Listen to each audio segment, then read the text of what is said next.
Recibimos una visita estupenda. Alguien que siempre nos ayuda a pensar. ¿Lo conocías a Darío Zeta? Darío está en River. Lo conozco y lo quiero mucho. Muy además. bien. Vos también. Lo mismo digo, Víctor Hugo, varias veces hemos hablado con él. Bienvenido. Por favor, un placer para mí. Sabés lo que te adoro. ¿Nos ayudás a entender cómo se filosofa? ¿Me das una pequeña clase? ¿Qué es la filosofía? ¿Cómo yo podría empezar a filosofar? Mira, vos hacés mucha filosofía. No, de verdad, porque hacés una filosofía en el modo, en el gesto de tu forma de pensar, que es básicamente, mira, para resumirlo en una palabra, confrontar el sentido común. Y eso vos lo hacés todo el tiempo. Por eso digo, no hace falta, y no es que estoy denostando la formación académica, pero no hace falta estudiar filosofía de manera institucional para hacerla.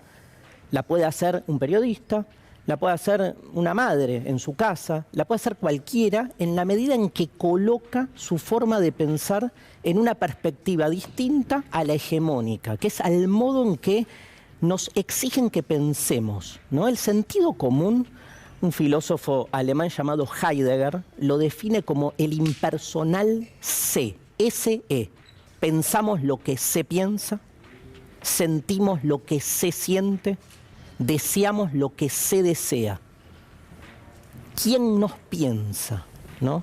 Y peor, Víctor Hugo, increíblemente nos piensan, pero nosotros creemos que cuando pensamos somos autónomos en esa manera de pensar y no estamos haciendo otra cosa que insertarnos en dispositivos previos que reproducimos casi burocráticamente y felices de creer que somos nosotros los que sentimos, los que deseamos, los que pensamos. Entonces, una manera de filosofar es enfrentar esos dispositivos previos. Todo el tiempo, pero hay un problema. La filosofía, por lo menos la que a mí me gusta hacer, digamos, Marx era filósofo y Santo Tomás de Aquino, y a los dos en el mismo equipo, difícil ponerlos. Digo, la filosofía que a mí me gusta, que tiene su origen en Nietzsche, en Marx, en Foucault. A mí me gusta Spinoza. Impresionante Spinoza. Y hay una recuperación de Spinoza en la contemporaneidad fascinante también, pero en ese momento, ¿no? El primer judío ateo, que aparte excomulgado por la comunidad de su época. Lo que sufrió ese hombre me emociona mucho porque increíble. Para sostener sus ideas. Pero vos sabés que los comulgan antes de haber publicado nada. Pero como siempre, digo, cómo se repite la historia, las estructuras de la época, en esa Holanda de la tolerancia religiosa, no aceptaba al ateo. O sea, la tolerancia religiosa es, acá pueden convivir judíos, musulmanes y católicos, protestantes, luteranos, pero no puede haber alguien que niegue una afiliación religiosa, ¿no? Es el falso pluralismo. Mirá cómo se repiten las historias. Si quedás afuera y lo que haces es cuestionar la estructura, te liquidan. ¿Vos podés decir que el ser común, las personas como nosotros, también filosofan? Todo el tiempo, pero, digamos, por ahí sin contar con las categorías que te da la lectura. Digo, vos lees a Kant, recién estaba ahí me para una persona esperando entrar acá, un trabajador acá del canal, y me pregunta por las acciones morales. Me dice, pero si vos haces algo, digamos, y no lográs tu objetivo, ¿eso tiene valor, no? ¿Tiene valor o no tiene valor moral? Es genial. Digo, ¿leíste Kant? No, me dijo. Pero parece que sí, porque de algún modo estás entrando. Ahora, si lees Kant, agudizás todas esas reflexiones. O sea, todos podemos hacer filosofía, leyendo y formándote, complejizás para bien tus reflexiones. También perdés espontaneidad, porque el que está demasiado sumido en las normativas de la academia, en los cánones, pierde algo de frescura. Eso es lo que no te pasa a vos, pero Totalmente. No vamos a entrar. No, estoy pensando en cómo cierta derecha, sobre todo cierta derecha extrema, en la Argentina, se apropió de la palabra libertad. Y a mí me parece una palabra fuerte, hermosa, sí.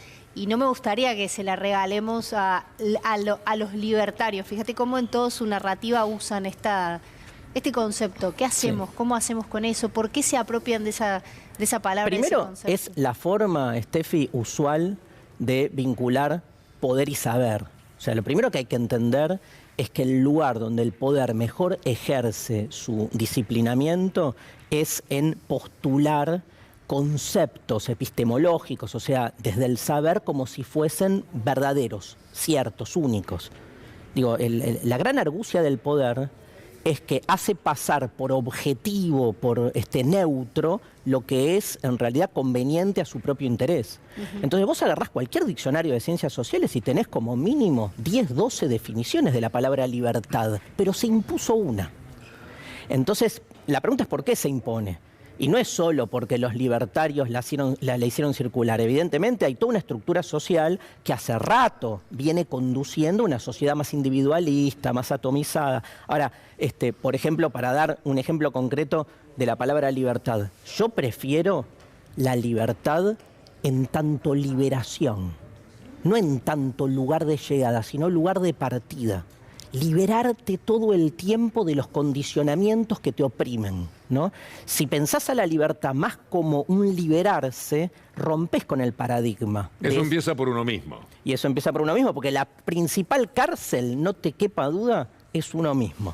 Darío, el otro día estuvo el Pitu Salvatierra acá y contaba que en su comuna, en los barrios populares, ganó Milei y decía que muchos que están afuera del sistema, ¿por qué van a cuidar a alguien que los deja afuera del sistema y que Milei justamente va en contra del sistema? Quería mostrar un viaje que queremos hacer a 1984 de Tita Merelo para hablar un poco de los pobres y de la unidad. Y después, si podés, pues seguramente vas a poder, nos haces una unión con lo que decía Pitu Salvatierra y lo que dice Tita Merelo. Dale. Los pobres están mucho más pobres ahora. El pobre está muy pobre, Carrizo. Y yo soy de ese bando, de la mayoría.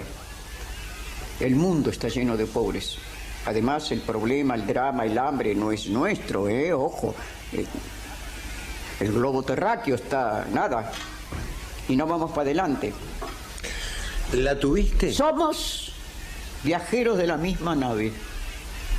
Si no nos llevamos bien, esto no sale adelante. Si nos peleamos entre hermanos, esto no va para adelante. La nave no va a llegar a puerto. Tremendo. No, o sea, claramente me parece que hay una escisión de la política tradicional con los problemas fundamentales, en este caso la pobreza, la indigencia, ¿no?, que atraviesa todas las sociedades y también la Argentina. Yo creo que esa escisión, ¿no?, entre la política tradicional y las demandas sociales más genuinas, más primarias, es la clave para entender la aparición de movimientos que se invisten de antipolíticos, aunque persiguen obviamente otros objetivos. Pero veámoslo al revés. Así como surgieron movimientos antipolíticos frente a la crisis de la política tradicional, también surgieron movimientos en el arco contrario que lo que buscan es rescatar lo político que está en crisis. Hablo del feminismo, hablo del ambientalismo, que lo que vienen a traer a la sociedad es esa idea de que lo político se juega en las relaciones de poder más cotidianas. La frase feminista, lo personal es político, es clave, porque es entender, digamos, que esa pobreza, que esa situación de arbitrariedad y violencia se juega en la mesa de la casa los domingos, o sea, está presente en las acciones cotidianas. A veces parece que la gran política habla de grandes cosas, pero las necesidades pasan por otro lado. Me das el pie justo porque estos días, anoche cuando me iba de acá después de leer la carta de Cristina, hablábamos con Anabela, la productora de este programa y particularmente la cabeza que más entiende a Víctor Hugo, ¿puedo ponerle así? Así es. Así es, bueno. Y nos quedamos hablando de qué pasaba con esta carta, el lugar de Cristina como mujer en una coalición, las mujeres con poder, la construcción, y hoy fue parte de la discusión. De hecho, Gabriela Cerruti, diputada, salió a hacer una serie de reflexiones que la estamos viendo en pantalla. Dice lo siguiente: más allá de las diferencias políticas, las feministas deben deberíamos aceptar que Cristina Fernández hace política como nos gusta a las mujeres, dice lo que piensa, no acepta que la ninguneen, pone en valor su peso propio, elige sus batallas. ¿Es disruptivo? Sí, sí, y eso es lo que predicamos. Es una reflexión que Cerruti hace respecto de la carta, ¿no? Dice, veo respuestas de amigos que dicen, los trapos sucios se lavan en casa, y recién hoy caigo en pensar que esa frase encierra todo. Nosotras lavamos los trapos sucios en casa para que ellos salgan a mostrarse limpios afuera. Creo que el feminismo trajo muchas cosas, además del propósito inicial, ¿no, Steffi? Que es visibilizar el lugar asimétrico y la violencia que sufre y sufrió la mujer a lo largo de la historia. Trajo realmente la posibilidad, y eso a mí me entusiasma muchísimo, de refundar lo político. Porque es como poner el acento donde hay que ponerlo, que es dónde pasa el poder, por dónde pasa el poder. Seguimos pensando en grandes poderes abstractos, y realmente las relaciones de poder son mucho más micro y mucho más efectivas. Ese sentido común del que hablábamos al principio no es que está en un mundo etéreo, está en cada, obviamente en cada femicidio, pero también en cada casa donde se decide que, no sé, el hijo varón tenga más posibilidades que la hija mujer. Entonces, esos cambios son fundamentales, y me parece que además, digo, el feminismo ha traído la posibilidad de enamorarnos de lo político. Tengo dos imágenes además para que veamos, y una vez escuché a Cristina hablar de estas dos imágenes y me parecen muy representativas de lo que quizás está sucediendo ahora. Son dos imágenes, la primera es de su primer mandato, una caricatura que publicó Clarín. En los primeros 100 días de mandato, a fines de marzo de 2008, cuando Cristina recién salía de esta crisis con la patronal del campo, ¿no? Con el lockout patronal del campo. Bueno, ¿qué es lo que dijo en una plaza pública Cristina en ese momento? ¿Qué es lo que no quieren que le diga al pueblo argentino, ¿no? Y creo que un poco también podemos traer esa imagen y hablar sobre qué pasa cuando las mujeres en un frente político disputan poder, cómo se las representa, y sobre todo defender el derecho de Cristina, más allá de lo que plantea, de tener el derecho y la libertad de plantear una diferencia y una disputa política. Me parece que las feministas en este momento tenemos que respaldar ese derecho de Cristina a que no le jueguen con el contexto en contra, ¿no? No sé qué pensás respecto de esto. No, te escucho, ¿sí? Lo que más aprendí del feminismo es a escuchar, ¿no? Que me parece que es una clave en todo esto.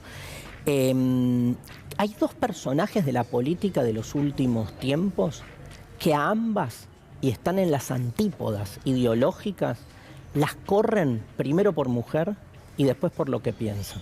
Con todas las asociaciones de eso, ¿no? Desde la locura, la pasión y cosas por el estilo, que son Cristina y Lilita. Pero a las dos, y está claro que a nosotros nos cae mejor una que otra, y sin embargo, en términos así, si querés, más patriarcales, el tipo de denostamiento, ¿se dice? Sí, se dice. Es el mismo, ¿no? Y sí, es interesante y está bueno mostrarlo y decirlo también, más allá de las diferencias. ¿Qué mujer filósofa te interesa especialmente? Mira, en Argentina hay filósofas. Hablé con Gaby Borrelli, por ejemplo, para aclarar un poco las ideas respecto de esto, porque tenía una sensación, y viste que las feministas construimos bueno, pero siempre el feminismo está por suerte en disputa interna, y eso lo hace crecer mucho. En Argentina me gusta mucho Diana Mafía, Esther Díaz, dos personajes que también piensan muy distinto, pero me han ¿Y en la hecho... historia, en los libros? No, sí, hay una pensadora de principios del siglo XX que se llama Simone Weil, que es fascinante, que empieza en el trotskismo, termina en una conversión mística, y bueno, toda la... ¿La filosofía siempre contiene política, en el fondo? Depende cuál. Hay filosofías que intentan, digamos, despegarse, pero yo creo, un poco por esa relación entre el saber y el poder, que pensar siempre es un acto disruptivo. Entonces forzás ese sentido común, con lo cual es un acto de poder. Porque pensamos para ser mejores y para hacer un mundo mejor, se trata de eso, ¿no? Y es el gran debate, ¿no? Digamos, ¿qué nos diferencia? ¿Viste? Hay una idea de Nietzsche que cuando se pregunta qué nos diferencia a los buenos de los malos, Nietzsche dice que los buenos somos siempre nosotros. Que es como, digamos, la filosofía de algún modo te hace darte cuenta digamos, que esto que decías antes, que el principal enclaustramiento que uno tiene es con sus propios dogmas. Por eso yo creo realmente en la necesidad de escaparse de uno mismo, ¿no? De salirse de esos lugares que uno cree tan puros, ¿no? Esa especie de sacralización del yo. Y creo en ese sentido que lo político ayuda, el otro como categoría que te está siempre moviendo, y el amor, ¿no? El amor es como la gran categoría que está todo el tiempo desarmándote. ¿Y la muerte? La muerte es el tema. Yo entré a la filosofía por ese tema. Y dije, voy a estudiar filosofía para poder dejar de estar angustiado por estar todo el tiempo pensando en que en algún momento me voy a morir. Todo el tiempo pensando. Bergson decía que no paramos de pensar, es verdad eso, ¿no? Yo hoy, después de 30 años de haber empezado a estudiar filosofía, no solo no lo logré, sino que estoy peor. O sea, pero bueno, por lo menos, bueno, nada. La cabeza a velocidades es que de la época. No puedo, yo dije, va a haber una mañana que me voy a levantar sin esa angustia existencial. Y no me pasa, ¿sabés que no me pasa? Y más viendo el mundo como está, todo tira para abajo en algún sentido. Pero yo soy... ¿Sos un melancólico? No, soy más un escéptico. Ajá. Más que un melancólico. El melancólico cree en algo, que no existe, ¿no? Perdido, pero cree en algo.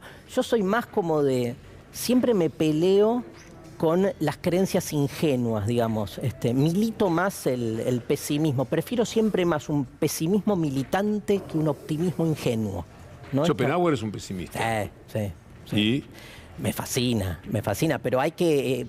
a dosis. Es como que te da razón a lo que vos pensás, pero es por dosis, ¿no? Porque es por dosis, sí. No hay que creérsela demasiado. O sea, hacer filosofía es como de a poquito, ¿viste? A veces me preguntan, ¿estás todo el tiempo pensando en todo? No porque me Un muero. libro que vos digas a los amigos, ¿le interesa lo que estamos charlando? Queda deslumbrado, como siempre ocurre con Darío.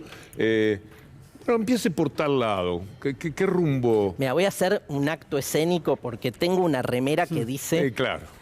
Así habló Zaratustra, así que no puedo no mostrar esto. Librazo de Nietzsche, para zambullirse, no entender nada, pero que te pase algo. A mí siempre me pasa, pero mucho repetido esto, Víctor Hugo, que me paran en la calle y me dicen, vos sos el que haces filosofía, me encanta lo que haces, no entiendo nada, pero me encanta. Y al principio decía, todo al pedo lo que hago, porque si al final no entiende nada, y después digo, no, porque ese me encanta mueve algo. ¿No? Mueve algo, educa desde otro lugar, más emocional, ¿no? Y aplicado a la política, sí. En general, no te hablo de política partidaria, de los líos que hay. No, yo creo que hay que leer, o sea, hay clásicos que hay que leer. Hay que leer el Manifiesto Comunista, hay que leerlo.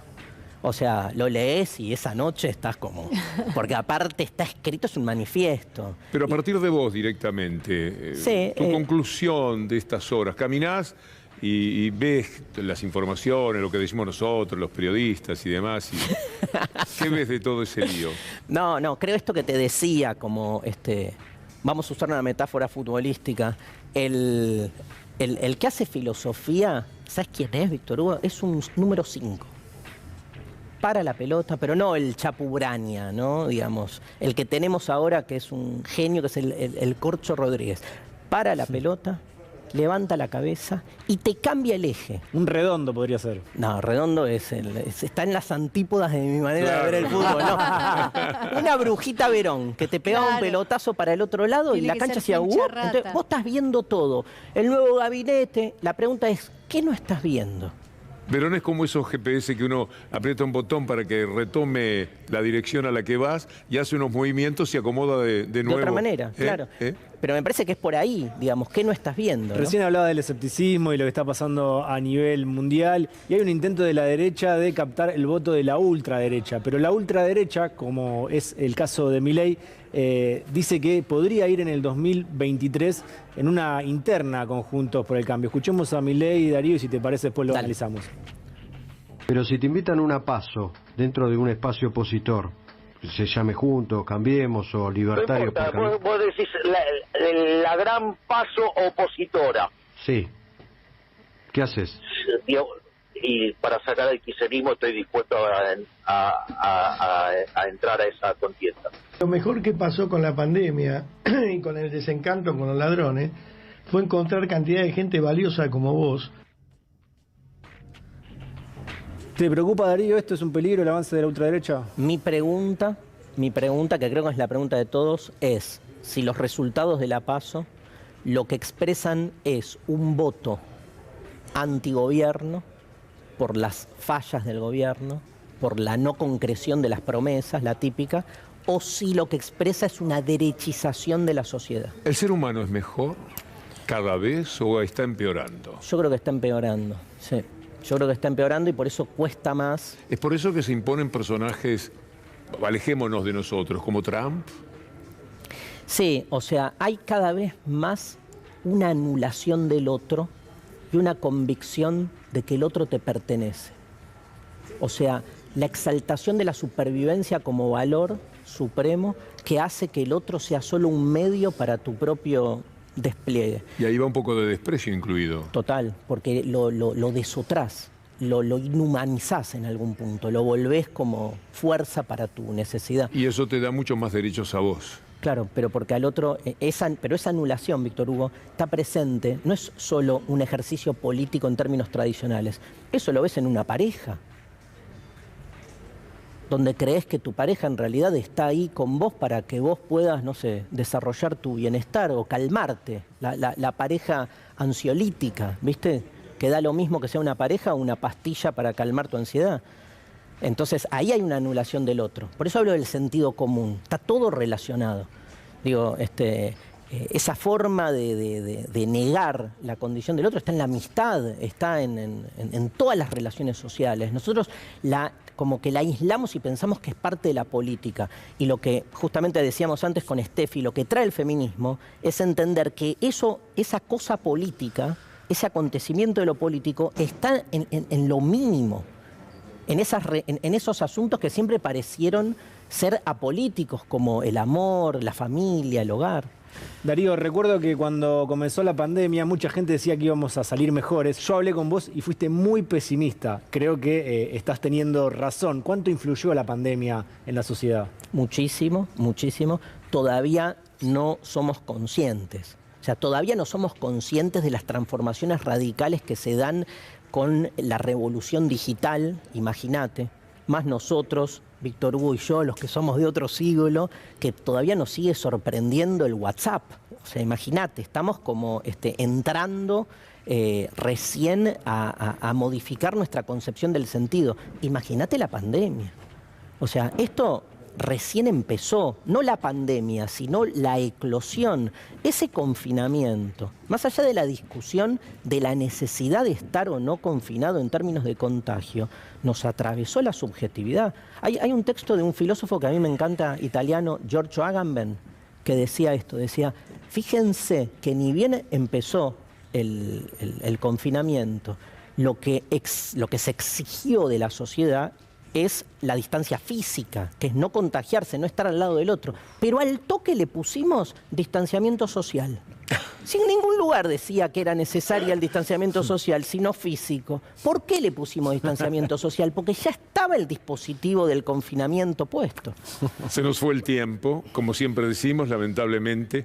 Vi gozosamente algunos de tus espectáculos. ¿Cuánto tenés el próximo para...? Estoy con Felipe Piña, que justo ahí lo vimos. Nada menos. El 9 Dos cráneos juntos, es un afano, suspéndanlo. Gracias. Mitos de la historia y la filosofía. Es el libro de él. En el teatro, pero juntamos con filosofía. Claro. Claro. En el Teatro Coliseo, el sábado 9 de octubre, y estoy dando un curso por streaming, que todavía, digamos, empecé el martes pasado, pero todavía la gente se puede anotar, sobre el amor. ¿Y de dónde? En la página del CONEX, de la Ciudad Cultural CONEX, ahí se inscriben todos. No cuentes conmigo porque no sé entrar a esas cosas, pero sí para verte en el Coliseo. Sí, ay, dale, Qué gusto, muchas gracias.